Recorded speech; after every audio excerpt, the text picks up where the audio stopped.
Bonjour mesdames et messieurs et bienvenue dans ce nouvel épisode. Et sans plus tarder, je me présente. Je suis Tiroza Bakulikira Hope, créateur de la chaîne YouTube Hope, les changements viennent de soi. Et sur cette chaîne, nous publions les contenus portant sur la motivation, le développement personnel et l'entrepreneuriat, mais aussi nous pouvons faire certaines synthèses sur différents ouvrages qui nous ont été utiles tout au long de la lecture. Et si du moins ces différentes thématiques vous intéressent, vous savez ce qu'il faut faire. Abonnez-vous à la chaîne, cliquez la cloche de notification pour ne rien rater à la prochaine occasion. Et sans plus tarder, on commence. La thématique d'aujourd'hui est intitulée « Trouvez-vous une activité pour ne pas tendre la main ?» Et pour aborder cette thématique, je te laisse quelques petites questions. La première question est la suivante. Quel héritage que tu laisseras à tes enfants après ton départ? La seconde question est la suivante. Pourquoi familiariser tes enfants aux idées de business? Je crois bien qu'avec ces deux petites questions, nous allons devoir aborder la thématique d'aujourd'hui. Avant de continuer cette thématique, je voulais d'abord te montrer comment nous allons enchaîner avec les différents mots sur cette thématique d'aujourd'hui. La première version que nous allons aborder, c'est celle d'une histoire d'un professeur qui nous a donné quand même certaines leçons de vie et qui ont été tellement inspirantes et qui ont changé notre vision du monde, mais aussi notre manière de voir les choses. Et la seconde version que je vais te donner dans cette thématique, c'est l'histoire de la personne Elon Musk que tu connais bien. C'est l'une des grandes personnalités au monde. Et je crois bien que tu vas aimer et tu vas apprendre pas mal de choses grâce à cette thématique. Avec votre attention et votre soutien, je sais bien que nous allons faire pas mal de choses dans cette thématique. Et sans plus aller de loin, on commence. Un beau jour, en étant à la fac, le professeur nous a donné une petite histoire et dont tu vas découvrir les contenus tout au long de cette vidéo. L'histoire est la suivante. Le professeur a commencé en nous disant que « Jeunes, vous qui êtes devant moi, trouvez-vous une activité ?» Il y a eu des bourdonnements dans la salle parce qu'on était tellement abattus, on étudiait la mathématique et comme vous le savez bien, bon nombre d'étudiants ne s'intéressent pas à ce qui est lié à la mathématique et surtout quand vous êtes dans les sciences sociales. Il a continué en disant que quand j'ai obtenu mon baccalauréat, j'ai eu une seconde chance d'aller continuer mes études universitaires. Et en arrivant à l'université, je me suis rendu compte que la vie était complètement différente de celle dont je vécu à l'école secondaire et la vie dans laquelle je venais d'intégrer. Et là, quand je suis arrivé à l'université, j'ai constaté qu'autour de moi, il y avait pas mal d'étudiants, il y avait bon nombre d'étudiants qui entreprenaient dans différents domaines.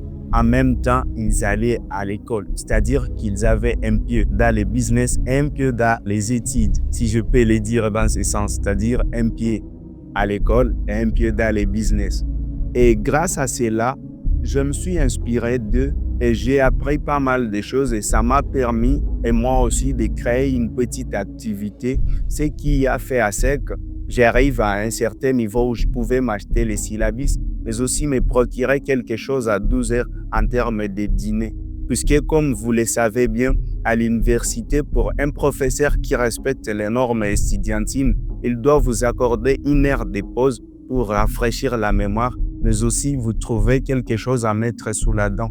Parce que, comme le dit un proverbe africain, c'est le ventre qui supporte la tête, ma personne. Cela étant dit que si du moins ça ne va pas ici, ça sera impossible pour toi d'étudier dans de très belles conditions, mais aussi de comprendre ou d'écouter tout ce que dit le professeur. Là, tu ne seras pas ennuyé si du moins tu as bien chargé ton ventre, si je peux le dire dans ce sens.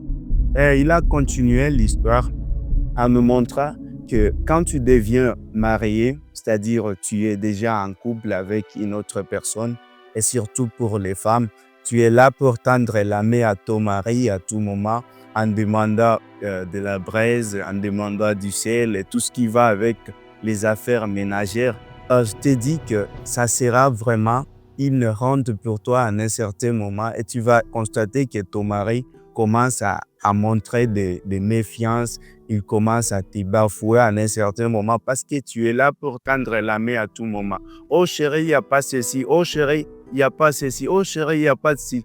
J'ai dit bien que malgré que ce sont des responsabilités qui l'incombent et qu'il doit nécessairement apporter un plus pour répondre à cela, mais en tant qu'une femme, et toi aussi, tu dois prendre certaines responsabilités parce que les couples ou le foyer ne se fait pas par une seule personne. Le foyer est fondé par deux personnes. Et là, tu es appelé à apporter ta contribution en termes de ce que tu fais au quotidien.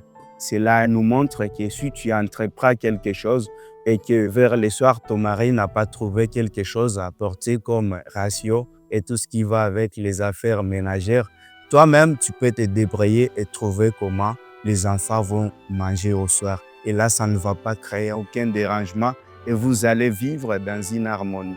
Et je veux vous parler d'une autre chose. Pour ces maris-là qui n'acceptent pas que leurs femmes entreprennent, moi, j'ai assisté à une situation qui a bouleversé ma vie et qui m'a donné une autre perception vis-à-vis du monde. La situation est laquelle? Il y a eu une entreprise où on a fait la révocation de bon nombre d'ouvriers. La chose la plus impressionnante, on a vu que ceux qui entreprenaient se sont en sortis pas mal dans les lots.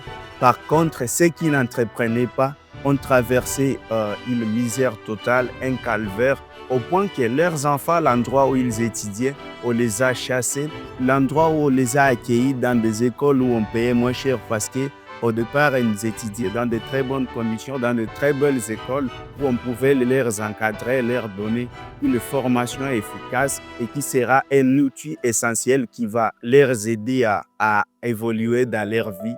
Mais fort malheureusement, on les a chassés et l'endroit où ils sont partis, il y a eu aussi une difficulté de trouver la scolarité pour payer pour eux.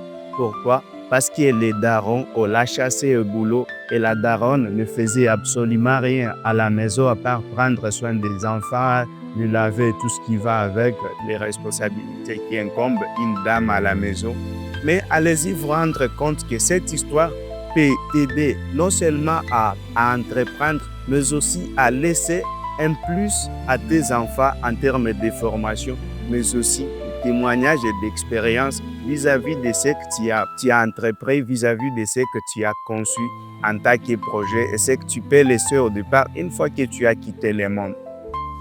Et la seconde version que je vais te parler dans cette vidéo, c'est l'histoire d'Elon Musk. Elon Musk est né en Afrique du Sud et il a appris les notions de la mécanique industrielle auprès de son père. Et grâce à ces différentes techniques de base apprises auprès de son daron, il a réussi à continuer son cursus et aujourd'hui, il est à la tête de Tesla, de SpaceX.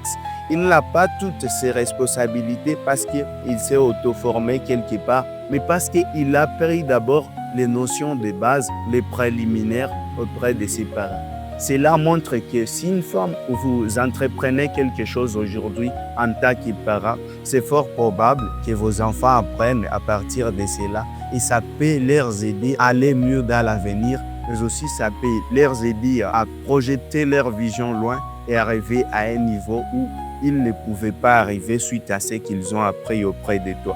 Et sans oublier quelque chose, il était l'une des personnes qui ont financé la campagne de Donald Trump et aujourd'hui, c'est un proche collaborateur de Donald Trump. Pourquoi? Parce qu'il avait certaines responsabilités au départ. On a vu un leadership au fond de lui, raison pour laquelle il a intégré même la carrière politique et il joue un rôle crucial dans la politique américaine. Je ne sais pas ce que tu as appris à partir de cette vidéo, mais si du moins elle a été inspirante pour vous, si elle vous a donné quand même certaines petites leçons, n'oubliez pas de me laisser un pouce bleu, de me laisser un commentaire et à très bientôt. C'était Rob. Poursuivez vos rêves, vous changerez le monde.